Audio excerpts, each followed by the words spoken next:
Audio Jungle.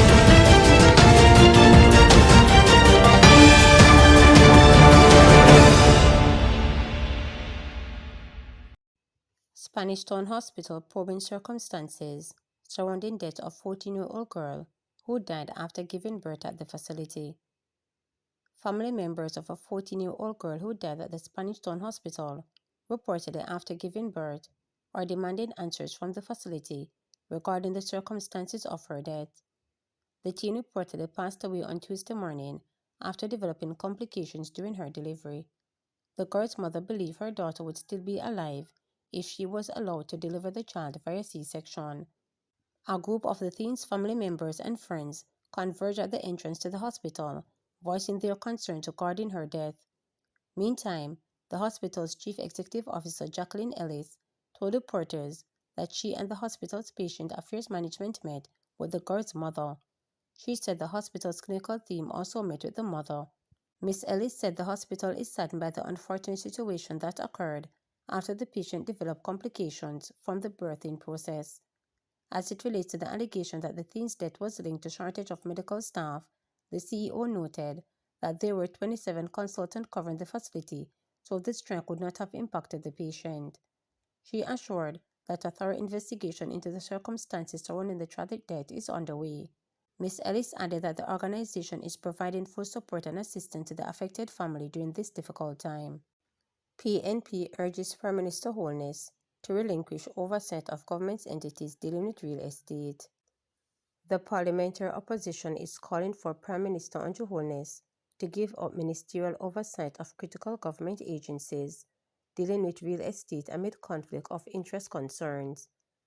The demand follows Tuesday's release of the Integrity Commission report, which alleges that the Estate Bridge Holdings Limited, a company associated with his business partner, breached a permit by building more rooms than allowed at an apartment complex at 2 Wycliffe Close, Beverly Hills in St. Andrew.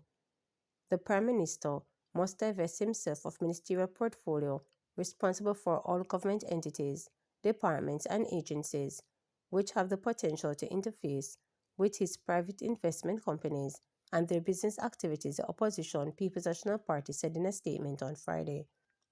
It highlighted that Holness has ministerial responsibility for agencies such as National Environment and Planning Agency, National Land Agency, National Water Commission, Housing Agency of Jamaica, and Urban Development Corporation, which are regulators and investors in the real estate sector.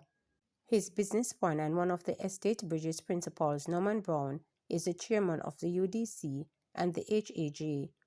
The PNP also noted that Holness' wife Juliet, an MP and Speaker of the House of Representatives, is also involved in private real estate development ventures. This situation creates untenable possibilities for a conflict of interest. In the instant case, the Prime Minister's personal company, Imperium Investment Holdings Limited, held shares in the developers, Estate Bridge, at the time the building approvals were applied for the relevant regulatory bodies, the opposition added. The permit was issued in 2021. The Integrity Commission's report did not accuse Holness of any wrongdoing, but it said Estate Bridge and the property had relationships with companies wholly owned by Holness. Imperium held shares in Estate Bridge from its incorporation in the 2020 until October 2022. Estate Bridge's current shareholders and directors include Brown and one of Holness' sons and a sister. The Integrity Commission also highlighted Holness' disclosure in a separate investigation that his now shuttered offshore company, ADMAT, transferred to Wycliffe property to Estate Bridge under a land development agreement. That report had also raised concern about a potential conflict of interest involving Brown and Holness, though it said there was no evidence so far. Holness has accused the Commission of a transparent attempt to attack his reputation, adding that he was puzzled that he was mentioned in the report. He said he was not a director or shareholder of Estate Bridge, nor the property owner. The PNP said Holness need to explain why ADMA transferred the property to Estate Bridge if he really has no ownership interest in that company and in the development. Estate Bridge has rejected the IC's allegations, arguing that the Commission cannot determine the number of rooms since the development is incomplete. The company's director stated that at no time did the Kingston and St. Andrew Municipal Corporation observe a breach in the room count during its inspections. The director said variation in size of areas and reconfiguration of layout were noted in the most recent inspection and the necessary application is in process. The building permit allowed the construction of 2 4-bedroom townhouses. However, Director of Investigation Kevin Stevenson said an unannounced inspection conducted in July found 4 units, each containing 4 bedrooms. He said a demolition of some structures were also underway.